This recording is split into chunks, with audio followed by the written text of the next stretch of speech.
Call to order. Grant City Council meeting, January 2026.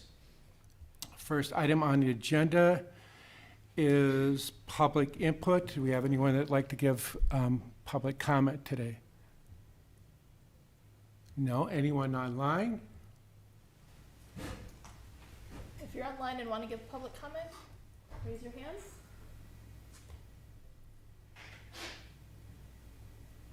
No? All right, let's move to the Pledge of Allegiance.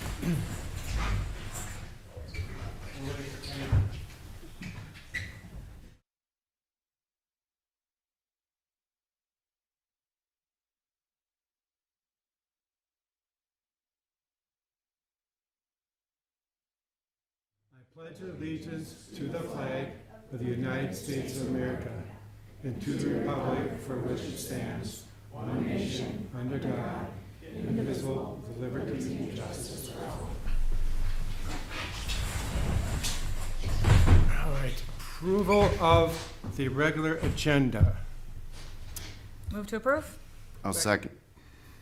Well, that's a tie for the You call it. aye. Aye. Aye. Aye. All right. Approval of consent agenda. I motion to approve the consent agenda. Second? Aye. Staff agenda items. We have Brad on. Good evening. Hey, Mayor. Brad. So we got you up first. Consider approval of the cooperative agreement between the City of Grant and Washington County for engineering costs for CSAH 12 Safe Routes to School Trail segment. Can you give us an update on that, Brad? Yes, good evening, Mayor and members of the council. Tonight I'm here to present the cooperative agreement between the City of Grant and Washington County for engineering services related to the CSAH 12 Safe Routes to School Trail segment from Inwood Way to the traffic signal at the school entrance. The purpose of this agreement is to formalize cost sharing and responsibilities for engineering and related services needed to construct a new trail segment along CSAH 12. This project supports Safe Routes to School initiative, improving pedestrian and bicycle safety for students traveling to Matamidi schools. As you recall, this item was previously presented and approved conceptually at the August 5th, 2025 council meeting.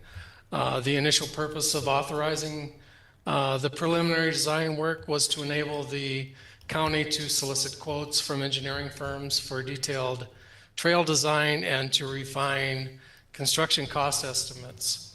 The current preliminary design includes a typical section featuring an 8-foot boulevard and an 8-foot trail adjacent to the south shoulder of CSAH 12. When the grant application was submitted initially, engineering costs were estimated at $92,000 for the city's share, and the estimated construction cost for the trail was $555,500. As the design has progressed, these estimates have been refined, and the cooperative agreement reflects the updated figures. Engineering fees are paid separately and are split 50-50 between the city and the county. The fees for phase 1 work, which is the work that's been completed to date, was for geotechnical investigations, wetland delineations, and preliminary engineering design work. That total was $29,436, and the city share was $14,718. The fees for phase 2 work, which includes wetland mitigation, permitting, wetland banking credits, and final design engineering, is $55,214, of which the city's share is $27,607. So the combined engineering totals for phases 1 and 2 is $84,650, again split evenly between the city and the county. The city's share would be $42,325. Now, the fees associated with this agreement do not include construction administration fees. These would come later after the project is bid. Construction administration fees are typically estimated at 10% of construction costs, and based on the preliminary trail design and construction costs are estimated at $450,000. which would result in an estimated construction administration fee of $45,000 or $22,500 for the city's share. So the city's share for engineering costs for the entire project is estimated at $64,825, with the final cost to be reconciled at project completion. I should also mention the city would be responsible for any future trail maintenance, and the city or the county currently does not remove snow on any of their trails. So tonight I'm requesting a motion to continue design work through bidding and to approve the cooperative agreement and authorize payment of the city share as invoiced by Washington County. Again, this agreement ensures that the city and the county work together on this project and deliver a safe and well-designed trail segment for our community. And with that said, I'd be happy to answer any questions that the council may have. Yeah, so that construction administration cost that you mentioned, that wasn't obviously included in your report, was it? I didn't see it in the estimated cost. Correct. Those costs would come later once the bids are known and the construction costs are known. We would come back with another agreement for construction administration services. Okay, and we do, and can you remind us the budget that we have for this, Christina? So our current Or budget Brad? is, or approval amount is $25,000. Well, I was talking about what we had budgeted, not that we already approved. I think we had 60-something. Christina, can you? Mayor and council, in your 2026 budget, you have 65,000 for state 65. and county road projects. Okay. Yeah. Okay. And I believe this is the only state or county road project for 2026 that we've got planned so far. That was my next question. Thank you. Yep. And then you said that we would be responsible for ongoing maintenance. Is there an opportunity to go back to because that's not typically something that we do, as you mentioned.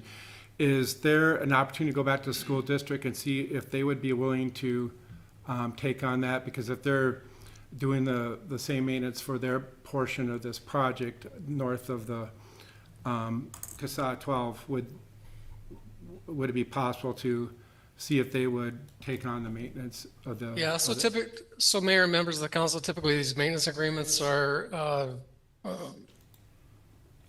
figured out once the design and the construction is completed.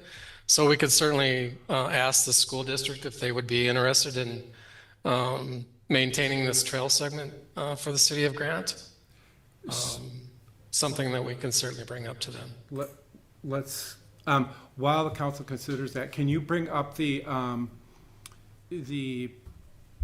screenshot of the project? In your memo, it was kind of cut off, the actual north-south portion of the school district's trail.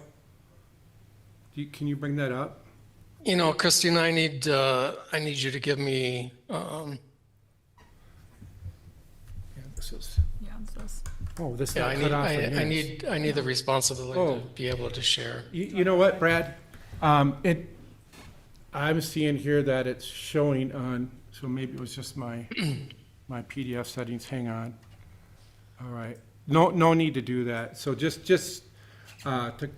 the council. Yeah, so just to remind the mayor and the council that, you know, this grant application was a combination of a trail segment that went north from the signal up through the campus of the school up to the first intersection. And so all these monies are tied together, including the trail along CSAH 12. So if you decide not to move forward with the CSAH 12 segment, my understanding is the entire project would not go forward, including the school segment. Yep. And I heard the same too from the county, so. That being said, council members, Greg, you have a question? Who's maintaining the piece to the west that was built last year, Brad? Matamidi or the school? Yeah, the city of Manning is doing the snow removal. I wouldn't say that they're doing any future maintenance to the trail, crack sealing or anything like that.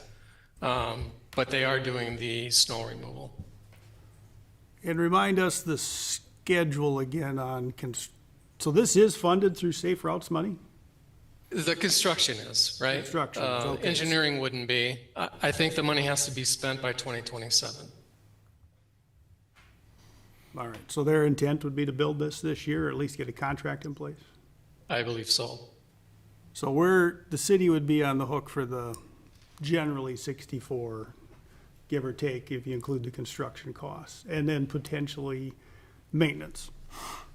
Correct. And they're still confident they can build this in that ditch? That's what the banking credits are for? That's correct. So we have gone through preliminary design. They've narrowed up the boulevard, like I had mentioned, to 8 feet to try to mitigate or lessen the impacts to the wetlands. There is no longer a need for the wall. I think in the original cost estimate, there was a wall that was included with the estimate to protect or minimize the wetlands as well. So we're to a point where we feel, or at least the county's engineer feels relatively confident that the wetland delineations or impacts are minimized to the fullest extent. All right, well, I appreciate the project and then going through all this and there's a lot of pedestrian traffic on that road. A crossing at Inwood would be nice, but I'm sure the county's already covered that they're not gonna put that in there because they have a controlled intersection just to the west, right? That's correct. So this is the point to get the pedestrians to one controlled crossing. Correct. All right, I think that's all my questions, Mr. Mayor. Lindsay? I'm good. That answered everything. Ben? So you said that, or was it the mayor said that we have no snow clearing on trails, like any capability of that as we stand right now as a city? What, on a yearly maintenance, if we can't get the school to take it over, like what are we looking at? Do we have to get machinery to handle it? Like what would it take to keep that clear and up to snuff for, pedestrians? Yeah, Mayor, members of the council, currently, like I had mentioned, we do not maintain any snow removal on any of the trails that are the city's responsibility. I want to say some of those responsibilities are even further east on CSAH 12. I don't believe we have any equipment that would be able to remove the snow on the trail, other than maybe a skid steer, and any of that work would have to be taken care of by, I would assume, Ken. And I'm not sure that that's part of his responsibilities right now, so we would have to ask Ken for a price to do that work and then maybe adjust his contract. To the earlier point, though, if the county is doing, or was it school or county? School. So School the is school doing other, does, would, yeah, did well, it the seem city of reasonable? Manning Ave is doing the piece west of the signal. Oh, so, okay, so, what's the likelihood of getting them to extend their maintenance a little bit farther east to cover the new trail? Yeah, again, that would have to be brought up with the city to see if they would be willing to do that work. Okay, that seems to be a not totally insignificant point if we don't have any equipment to do it now. So is there any thought from the council on tabling it until we could get that information? Or Brad, do you say that typically that's not even entertained until the project is done? Well, we could certainly, we could table this if you want, and we could certainly try to figure out the maintenance agreements prior to signing this agreement for the engineering fees. But I think in any case, we could probably figure that out after this agreement is signed, but again, that's up to council. So it's an option. I don't know, what do you guys think? If you feel comfortable just taking the Go ahead, Christina. Mayor, sorry, can I interrupt? Yes. I'm very familiar with the county's process on these projects, having worked with them for over the last decade, and the city engineer is right that the county typically brings their maintenance agreement to you at the end of the project, but I would not recommend that the council put those thoughts off till the end after you've already committed to a project, because Yes. that obviously is gonna be there once you've spent tens of thousands of dollars.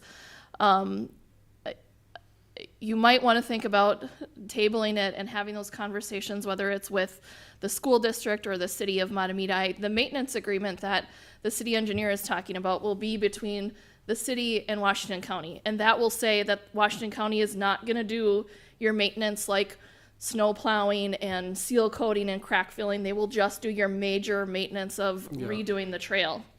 And so if the city of Grant is not going to be in the position because you don't have the equipment, you don't have the staff, it's going to require a contract of some sort. It might be in your best interest to have those conversations with those other entities and actually enter into that maintenance agreement with, again, whether it's the school district or the city of Matamidi, before you commit to this project, so you have a full understanding of what you're committing to.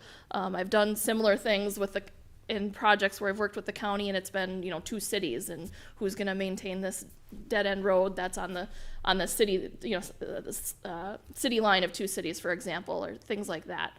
So I agree with the city engineer that it comes later, but I'm not sure I would encourage you to just kick the can on that, because it does have some impact. So that being said, Brad, is it safe to assume that delaying this decision 1 month isn't going to significantly impact the project? Mayor, members of the council, you're correct. It will not impact the design or the bidding or the construction of this project if we waited a month. All right, so looking for potentially a motion to table till we get more alignment on ongoing maintenance. I'll make that motion. Okay. I'll second. Aye. Aye. Aye. Thank you, Brad. Next for you, Brad, Can I, go ahead. just for clarity, who is going to make sure we have those conversations so we're ready for the next meeting? Staff. Okay, perfect, Between Christina and Brad, she's, yep. perfect. That's a fair statement, Christina? You're gonna handle And that? yourself, Mayor, right? Because you'll have some meetings with the school district, right? The 3 of us will tackle it. Yep. Perfect. Okay. And then regarding the display, I'm kind of concerned that the folks here can't really see what's going on, what we're discussing. We have all the information in our packets, the maps and stuff, and would it be terribly inconvenient for you to, probably should have done this before, but for this next presentation for Brad, just to see if he can. I think I made him a co-host, so he should be able to So Brad, share now. can you, so the folks can watch along on the monitors? Do you want me to share the map? Well, I mean, we kind of went past that agenda item, so it's kind of a moot point, but for the next one, for the street projects, do you have any thing that to display for the? I do not have anything ready, Mayor. I didn't prepare a Well, map was or it was anything. on the packet, but Chris, For the street project? yeah, let's see here. Let's see how much you have for that. We didn't have anything. I think the It's only just thing I basically had the was the resolution, map so for the there's only trail. 2 points. Yeah, okay, I think we're good, if you just talk through it, Brad. Okay. Again, good evening, Mayor and members of the council. Tonight, I'm presenting the next step for the 2026 street improvement project, which involves accepting the plans and specifications and authorizing staff to advertise for bids. The purpose of this action is to formally approve the plans and specifications for the project and to allow staff to proceed with advertising for bids. This is a key milestone that moves the project forward and into construction. Just some background information: on October 7th, at the regular council meeting, the city council authorized preparation of plans and specifications for the 2026 street improvement project.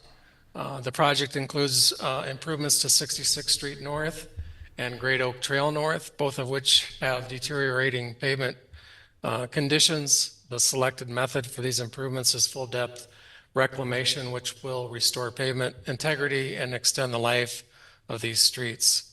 Again, the feasibility report was presented and accepted on October 7th, 2025, and a public hearing was held on November 3rd, 2025. And after the public hearing, the council ordered the improvements.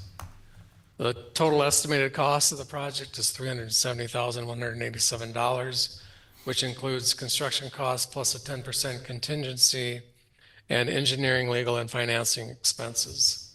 Of this amount, $37,573 will come from the city maintenance fund, and the remaining balance will be funded through special assessments in accordance with Minnesota State Statute 429 and the city's special assessment policy. The bid opening is tentatively scheduled for Thursday, February 26, 2026. And council's consideration of the bids will occur at the regular meeting on April 7th, 2026, immediately following the assessment hearing. So tonight I'm requesting a motion to adopt resolution number 2026-08, which accepts the plans and specifications for the 2026 street improvement project and authorizes staff to proceed with the advertising for bids. This action ensures we stay on schedule for construction this summer. With that said, I'm happy to answer any questions. Council discussion. Lindsay, you got anything? Not off the top of my head. Craig? Couple of questions, Mr. Mayor. So we'll have you haven't changed your estimate from the report, Brad? You're still confident with that number when it comes to the total project? Now that the plans Yeah, are ready? Okay. Yeah, I'm still confident with the number. And so we'll have a assessment hearing item for the March meeting, so we can get that notifications and all that out. We got time to get everything lined up for the April meeting. I appreciate having the assessment hearing and then the award back to back, so. Yep, Councilmember Anderson, that's the plan. We'll bring authorization to conduct the public hearing, get the public notice out and the statements and the mailings to the residents, and then conduct the assessment hearing prior to awarding the bid. And then one thing on Great Oak Trail, that has a bit curb now, and that's going away with the exception of where the catch basins are? That is correct. Okay, because of the reclaiming, you're able to lift the road up a little bit and get drainage away. Correct. We'll be lifting the road up about 3 inches, and then most of the area, I would say 99% of the area is away from the street, is positively grading into the street. And so it'll be captured into those catch basins at the low point. There is a little bit of grading up towards the south end, towards the county road, that will be reshaping some of the boulevard area so that we can get the drainage off the street and into the ditch system. All right, thank you. It's clear, Councilman Anderson, you just for your day job, so. Yeah, no. John, do you have any questions? No Also from known as- John. oh. We'll go on to the, I'm good, Mr. Mayor. good, okay. Got a motion. I'll make a motion to approve resolution 2026-08. I'll second it. All right, All right, All right. all right, we got Jennifer online.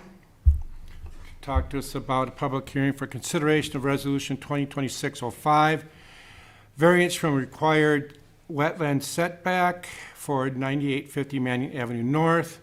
Before we open the public hearing, Jennifer, wait for her to get online and she could walk us through the variance request. Good evening, Mr. Mayor, members of the council. So as you stated, we've got a request this evening for a variance from wetland setbacks. The property is located at 9850 Manning Avenue North. So I have a short presentation that I will share. So just one moment. You mean shorter than what you had in the packet? Yeah. Oh, gosh. Hey now, that's a little rough. I spent 16 hours going through that entire thing. I believe it. I don't know if anyone believes that. All right, so I will be brief compared to what's in the packet, I guess. So this evening, the applicants are Jenny and Troy Bergman. The existing lot is approximately 10 acres and some change. The land use in our comprehensive plan is rural residential agricultural, and the zoning is A2. We do have a duly noticed public hearing scheduled for this evening. So a little bit about the lot and the application this evening. They are requesting a variance from the setback for our wetland. As we'll get into in just a moment, there are several wetlands that are on the subject property. The request is to be permitted to essentially encroach into some of those setbacks in order to construct a 600 square foot home addition, an approximately 390 square foot outdoor great room, and 120 square foot, or excuse me, 112 square foot covered portico. That portico actually does comply with our ordinance. So from that perspective, it's part of the project, but does not require a separate variance. There is an existing single family home that was constructed in the 1970s that is on the property. That structure is actually partially encroaching within the wetland setbacks. That does happen from time to time for various reasons, including the fact that in the 1970s, we did not have the same setback requirements and standards, as well as the fact that obviously wetlands change over time. And as a result of that, those boundaries actually have to be redelineated. So it's likely that there was a combination of things going on since the 1970s. One of those primary pieces being, though, that we have different setback regulations than we did back then when it was constructed. So for purposes of folks sitting in the audience this evening, this is the survey of the subject property to give a sense of where the existing improvements are. Hopefully some of you can see the fact that we've got a building setback line denoted here, which is in blue. We are actually looking at a couple of different types of wetlands on the property. So we've got managed 2 and managed 3 wetlands. The difference between those classifications is actually the quality of the wetlands, where the managed 2 wetlands are slightly higher quality, the managed 3 are slightly lower quality. And our ordinance actually doesn't do a great job of distinguishing between those qualities. And so in the past, what we've done is taken a look at what is happening at the watershed district with respect to how they regulate based on the management classifications. So the setback lines that you see on this existing survey are the corresponding setbacks from Browns Creek Watershed District setbacks that are established based on those management classifications. So just to really highlight the fact that this site is covered with quite a few wetlands, and the existing structure is actually surrounded by the wetlands. You'll see here that we've got a fairly large wetland, wetland number 1, which is lying to the east of the existing structure and somewhat south of the structure. Wetland 2 is actually the wetland where the greatest encroachment occurs from the variance request this evening perspective, but hopefully this gives a good visual. The home itself, if you can see my cursor, is sort of in the rear, sandwiched kind of between wetland number 2 and wetland number 1. In terms of what we're looking at with respect to what the variance request is this evening, as I said, we used the management classification setbacks from the Browns Creek Watershed District to determine where those setback boundaries were. And then we actually have a provision within our code as well that says that structures have to be set back an additional 10 feet from the buffer or that setback area. So essentially on a managed 3 wetland, we've got a 25-foot buffer established by the Browns Creek Watershed District. We need a 10-foot setback for the building per our code. And based on that, you can see that the house addition actually is fairly close to complying with that required setback. It only requires approximately a 2-foot variance for the encroachment. And then when you look at the managed 3 wetland for where the outdoor great room is, that portion of the addition or the improvement requires an approximately 15-foot setback or 5-foot setback into the actual buffer. So from the perspective of what we're really looking at here, it's a fairly minor encroachment. And of course, because of what we're looking at here, and you can see from the blue shaded areas on this exhibit, that where the structure is sited, makes it incredibly difficult for them to do any sort of improvement to the existing structure. I would note, which you can see just barely on this, and I can go back to the survey as well. One of the things that further constrains the property is that the septic system that's serving the existing lot is actually located to the north, on the north side, which makes any sort of improvements to that side also very challenging. So we've got a very challenging condition here in which they are obviously, from what it appears, trying to minimize their encroachment, but obviously they are proposing a variance to be able to accomplish the project that they're looking at.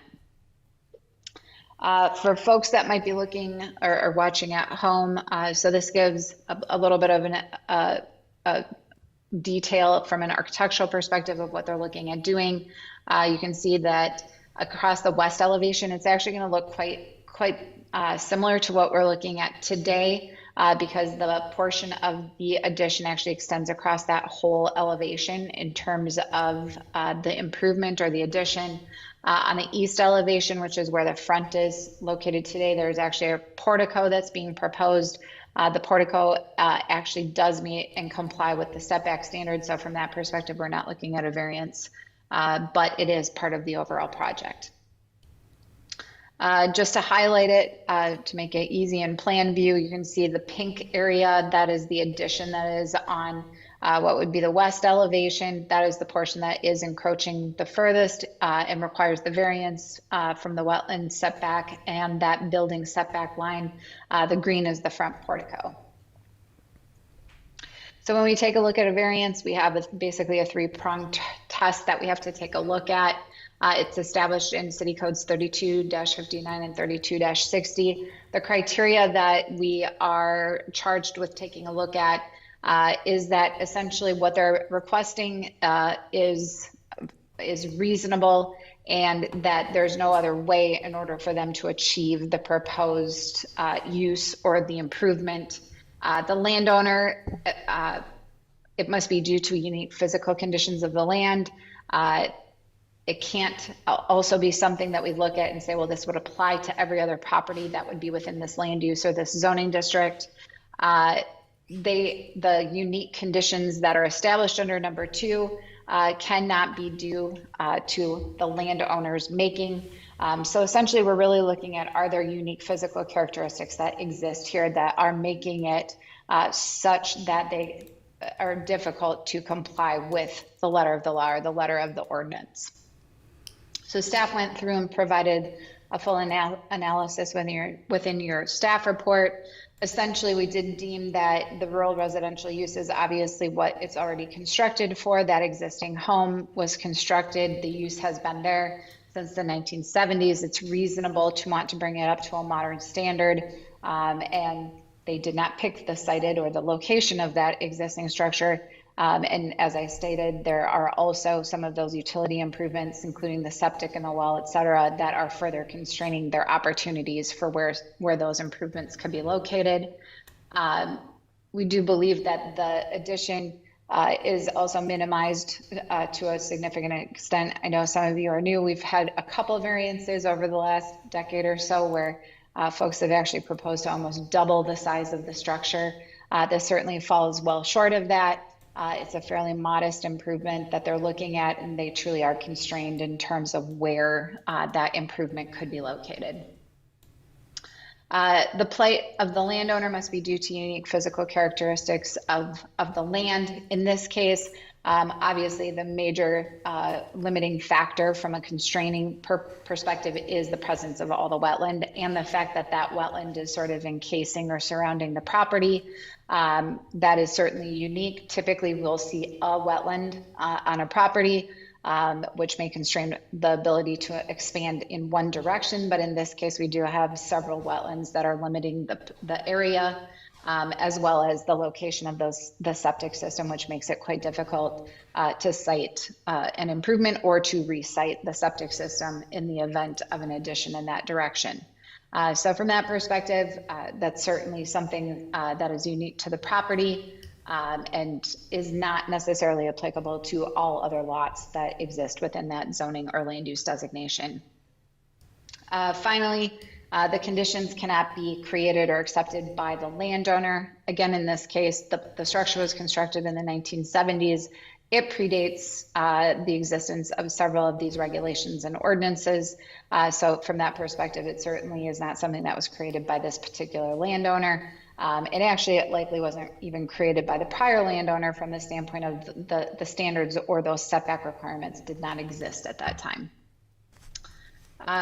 The city engineer does not have any comments at this time. It is worth noting that if you were to approve the variance this evening, obviously they will be required to get building permits and grading permits and comply with all standards from that perspective. And the city engineer would take a look at it at that time in greater detail. This is located in the Browns Creek Watershed District. They will be subject to proper permitting through that watershed district process, provided that the variance is granted this evening, if you should choose to do so. And there may be additional considerations by Washington County in terms of environmental services to check with to ensure that the septic system complies with the addition, et cetera. So staff has provided a resolution in your packet this evening. We are recommending approval. We do believe that the applicant has demonstrated that they have minimized the encroachment to the extent possible, and that the site is very constrained in terms of the physical conditions that exist. So at this time, I am happy to answer any questions that you might have. Let's hold the questions until after the public hearing. So just a reminder, before I call for motion to start the public hearing, this is a chance for members of the public to express their thoughts and concerns. The council does not answer questions or deliberate or discuss matters during the public hearing. We have our discussion afterwards. So that being said, can I get a motion to open the public hearing for consideration of resolution 2026-05? I will make the motion to open a public hearing for resolution number 2026-05. Second? Aye. Aye. Aye. All right, so public hearing is open. Anyone that wishes to speak, please remember to sign in with your name and address so the clerk can properly record the minutes. We have anyone here online? The applicants are here. You can speak if you wish. You don't have to. No, she summed up more than I can do. So. She did a very fine job. We Very- actually did talk to Karen Kill already, and she visited the site from Browns Creek with her engineer and said she didn't see any potential issues going forward, but we were more than willing to work with her. We just have to put in a rain garden, it sounds like, Yeah, right? or rain catch. Rain catch area. Anyone else in attendance here that would like to speak, or anyone online? Christina?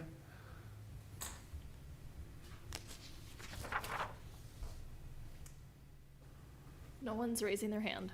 Okay, I'll entertain a motion to end the public hearing. Move to close the public hearing? No, second. Aye. Aye. Council discussion. Lindsay? I mean, it looks like they're really hamstringed on where they can actually put any addition, and it seems like they've put a lot of thought on where they are placing it, and it seems reasonable that they're not trying to, go over the top or have something lavish for this addition, and so I think it makes sense. Well stated. Greg, anything from your end? So the follow-up with Browns Creek and/or the county, Christina and Jack will handle that if they come back with comments that are required as part of the building permit? Okay. I was just confused about the last bullet Jennifer had about disturbances of the wetland. I just hope there isn't any disturbance in the wetland other than minimize the wetland. I understand you're gonna be working close to it. I imagine that's Browns Creek's concern too. Jennifer, is that talking about like using biologs and all that kind of stuff during the construction? Is that kind of what that entails? Just extra precautions to disturb the surrounding wetlands during construction? Yes, Mr. Mayor, members of the council, it's just acknowledging the fact that we do know that the work will be conducted quite close to the wetland and also within the buffer area. And so typically during that process, obviously they're required to mitigate and prevent to the extent possible any disturbance, and if there is, to restore the buffer areas, et cetera. So it's just acknowledging the fact that this is quite close. And obviously we're encroaching into that buffer area through the construction process. And the watershed districts typically have site visits to ensure that too, so. Correct. Yep. Okay. We'll skip over John. Do you have anything? Nothing. I'll- Motion? I'll bring a motion to approve resolution 2026-05. I'll second. Aye. Aye. All right, we have no action items for City Attorney Amanda Johnson. I think she's with us tonight. She'll probably give us some updates later on in the staff updates portion of the meeting. New business, would you like to walk us through new business? Sure. Christina? Mayor and Council, just some normal annual things here for our first meeting of the year. The first is the consideration of the 2026 fee schedule. I didn't actually change any of the fees for 2026. I'm just too new to really be able to dive into it and do the research, and would want to be able to run it by the other staff. It does look a little different in that I just kind of drafted an actual ordinance and mentioned that it's transitory in nature. And the one thing that I did add into it, again, though I haven't changed the fees, is the building permit fee schedule, because I have gotten some questions from folks on that.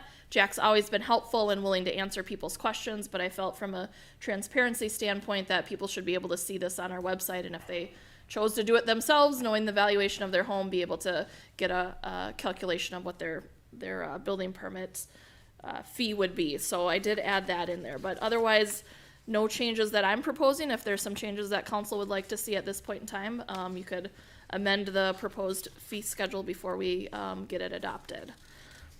Council discussion, would like to start? Yeah, I think, understood that, you're still getting up to speed with a lot of stuff, in your new position, and as you have time through the coming months to put more thought into opportunities where we might be able to tweak those fee schedules, it seems perfectly fine to adopt them as they are now. Just for some history, Mr. Mayor, Yeah. obviously they're reviewed annually. Can you recall last time we've made any adjustments the city has, or? I think we tweaked them 2 years ago, Okay. bumped them up a little bit. I'm not going to ask you, Christine, if that's true, because I don't expect you to go. Yeah. But I know you have reviewed a lot of our previous meetings, so you Not that might far know, but no, I think it's been a couple of years where we did do some tweaking. We bumped them up a little bit because the consensus at that time, it's probably still true today, is that we're, way below a lot of surrounding communities. So there might be opportunities to, be a little bit more in line with best practice surrounding communities, but I don't think it's nothing that's too out of line that we need to worry about changing right at this minute. So, Christina, do you have anything else? Yeah, I mean, in general, your fees should reflect the cost that you expend in them, not be a moneymaker. And I think the fact that you have a lot of, escrows that covers your consultants, you're covering your costs in that way, so. Yep. Okay. All right. Well, there's no other discussion on that one. And there are 2 motions for this, just so Yep. you're aware. There's the ordinance and then the summary publication, so, by Yep. resolution. So, we have to do 2 separate roll calls for that. Go ahead. You could do them together if you Okay. wanted to. Yeah. If you want it together or separate. Yeah, let's take a motion to do those together. All right. Anyone? I move to approve resolution 2026-06 and resolution, where'd it go? Second? Second. Aye. Aye. Okay, we're good there. Next one. Did you do the Oh. ordinance and resolution? Yep, we did both. We did Okay. both together. Yep. The next one is your 2026 meeting schedule. I followed the first Tuesday of the month for most of them, with 2 exceptions. In February, the first Tuesday of the month falls on precinct caucus night, and you're not allowed to have council meetings then, so I moved it to Monday, which I think has been your practice. And then, of course, the first Tuesday in November is elections, so I moved that to the first Monday. Other than that, it follows the first Tuesday of the month schedule for the whole year. Questions, comments, go? Isn't there something usually with like the July meeting we do at the last? Yeah. So you had, but this year it falls on July 7th, so I thought that was far enough Okay. away from the 4th, but obviously Okay. it's up to council what your preference is. Works for me. What you I think guys? that's fine, That's July fine, yeah. 7th. I just remembered that. Yeah, No. you're right, last year we had 2 in June. Yeah. No problem. Move to approve the meeting schedule. I'll second. Aye. Aye. Consideration of 2026 deputy mayor. Ironically, our deputy mayor isn't here today. Hopefully, he's okay. Typically, the deputy mayor positions are 4-year assignments, but that doesn't need, that doesn't mean we need to do it that way. So they're not. By so- statute, it's an annual thing. You appoint an acting mayor. Oh, per statute. Per state statute, yeah. So statute calls it acting mayor. In your rules of procedure, you call it deputy mayor. So that's why it goes back and forth in the staff report. If you're wondering if I was confused, I tried to be true to your rules of procedure and statute in how I wrote that. But it is one of those things that per statute, you should select your acting mayor each year at your organizational meeting. So it can continue to be the same person each year. It doesn't have to change. It could be the same person for 4 years, but you should select it each year. Yeah, so let's have a quick refresher on the duties of the deputy mayor. It's pretty straightforward, Christina. I think it's basically just to lead meetings where the mayor is not present and be a co-signer of financial accounts, banking, investment accounts. That's pretty much it. Yeah, just to Right. fill in if you were to ever be gone. Okay, so that being said, do we want to keep it the same? Do we want to, we could switch year to year. Again, the only con there is, we'd have to redo all the financial documents, which is not a big deal, but let's discuss. I really agnostic towards it, but Ben, part of me wants to say we should just change it because John's not here to kind of poke a stick in his eye, but I'm not going to be the one to do that. So, all right, so motion to keep it the same? Is that, I guess I'll make the motion, then I guess I'll contradict myself, so. I'll second defend it. John here a little bit. I'll second it for John. Aye. Aye. Aye. Next one, consideration of appointment to Ramsey, Washington Suburban Cable Commission. So this one I brought back because the joint powers agreement says you should do it by resolution, but the person that you designate as the director and the alternate director can continue to serve until such time that the council relieves them of their duties or they're no longer on the council. It doesn't have to be an annual one. The mayor has served in this position for the last year. I'm sorry, I think I got confused thinking he had been on there for a long time, but he's very involved in it and would like to continue serving. You'd had the administrator serving previously, but maybe it makes more sense to have another member of the council serve as the alternate going forward. So Did we not have an alternate last year? I think it was Kim. I I'm not don't sure know, exactly how so you'd. a couple things. It's good that we're starting to do things the correct way, so Christina, thank you for that. And I don't think we had official designated alternate. Maybe we did, I don't know, but either way, it wasn't as official resolution. So I do think it makes sense to name an alternate. And the alternate can attend all the meetings. It doesn't mean that they only can attend when I'm not there. So, and for that matter, any resident can attend those meetings as well. I mean, the caveat for the alternate would be that they would not vote on agenda items in the meetings, in the cable commission meetings themselves, unless they were filling in for the primary commissioner. So is anyone interested in being an alternate? I could be the alternate. I don't mind.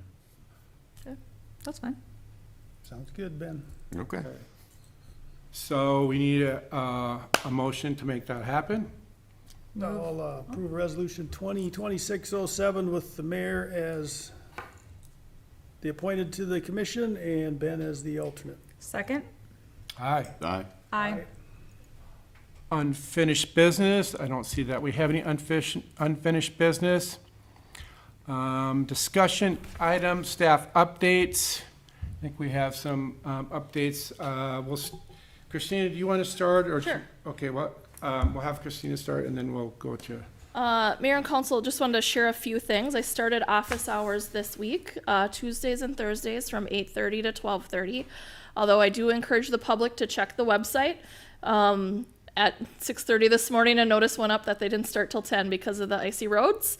If anybody wants a cheater, just follow the White Bear Lake School Districts if they ever are closed or delayed. Office hours will be adjusted as well. And then obviously there's some, spring break and those type of things. There's some days that I've noted that we won't have them. But I've also been in the office, I think, quite a bit. I'm also still doing the kind of by appointment or just call or email. In fact, today I've had a call and an email already for folks who want to come in tomorrow. So folks shouldn't shy away if those times don't work for them. We'll find a time for them to come in and drop off checks or applications or whatever it is that they need to do. Packets, I just want to mention too, for folks that might be looking at that on the website, I've taken advantage of some of the Adobe tools so that folks can hopefully more easily find the agenda items that they're more interested in through the bookmarking and thumbnails. I know the packet was longer this month at 41 pages, but hopefully it's a little easier to navigate to the items that you're interested in. And then lastly, we have been spending a significant amount of time trying to get caught up on code complaints. Jack's report is in the packet. You'll see there was one there about folks living in a non-residential structure. Yesterday, I sent out the letter on the Buddhist temple and hoping that this week the city attorney will send out her letter on the tree trimming business. So I think from the ones that I have that we are then caught up. But just wanted to let council know that, we are hearing those things and trying to turn them around as quickly as we can and getting caught up in that backlog. And so those are the updates that I had. Thank you, Christina, and I believe we have Amanda on. Amanda, would you like to give a quick update to the council and residents? Yes, thank you, Mayor and Council. Just a couple quick things, and then I'm looking for some feedback from the council. One, you probably noticed that the last 2 months legal bills were pretty significant. I want to note that that is largely a product of the recent staff turnover that the city had. Obviously, that is highly unusual. It was a significant position. I do not anticipate that your legal fees will continue to be what they were for the last 2 months. In recognition of the legal costs that you have had for the last couple of months and the fact that Christina is now your city administrator and obviously comes with a wide breadth and depth of knowledge and experience. One of the things that some of my cities do to save legal costs is to only have the city attorney attend meetings where I either have an agenda item that I need to speak on, or because there is some sort of controversial topic where legal counsel needs to be in the room to be able to provide legal advice in real time. And so if that is something that the council wants to do moving forward, I am more than willing to attend these meetings only when requested. I can also continue to attend every month if that's something the council would prefer. Before you continue with your update, let's have a quick council discussion. That seems like a reasonable thing to me. What does the council think? I see that more often than not at councils. It's as needed. Yeah, I think that makes sense. Seems reasonable. Consider it done. Do you need us to So do anything? on that note, the next item, one of the items that we had talked about when sort of everything was in flux was the complaint process.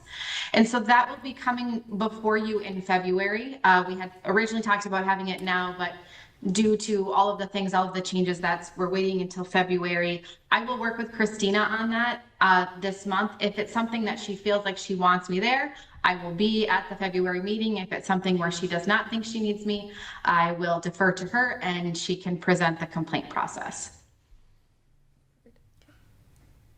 Sounds good. I think Brad dropped off already. I don't think we have any other updates from him. I just do have a couple of questions that maybe for future staff updates. Christina, you could follow up. And we talked a little bit about this earlier, but the Comcast cable letter of attestation on the final closeout of the broadband project. I think you had some of these same questions, Christina, and I can send these to you later, so don't worry about taking notes. But that letter had stated that completed project includes one-to-one matching funds with the FCC's Affordable Connectivity Program and/or provide access to a broad-based affordability program to income consumers. So one question I have is, what was the other part of the matching funds, the one-and-one? And also, I believe we allocated something like $248,000 of our ARPA funds for this project to offset resident costs for drops. And I don't know how that fits in with that summary so basically, I guess I'm asking is if we can get a breakdown of how the ARPA funds were used in conjunction with this project. And the attestation letter also didn't make it clear if any households were missed. I know we got the feedback from that one new resident in Alton that was upset that he was told by Comcast that you have to pay $46,000 or something to get internet service. And I think you have a call out to the government affair representative for what's the deal there. So, and then when you speak to them also, maybe if you could get and I know this will probably be kind of tricky because they're not really keen on sharing this information, but if we could have a map or breakdown from them on any houses that are not served by high speed. Yeah, you're. That's impossible to get. Well, It's proprietary information. You know. We still you should. know that. Yeah, I know, but we still should ask and Okay. whatever. It is.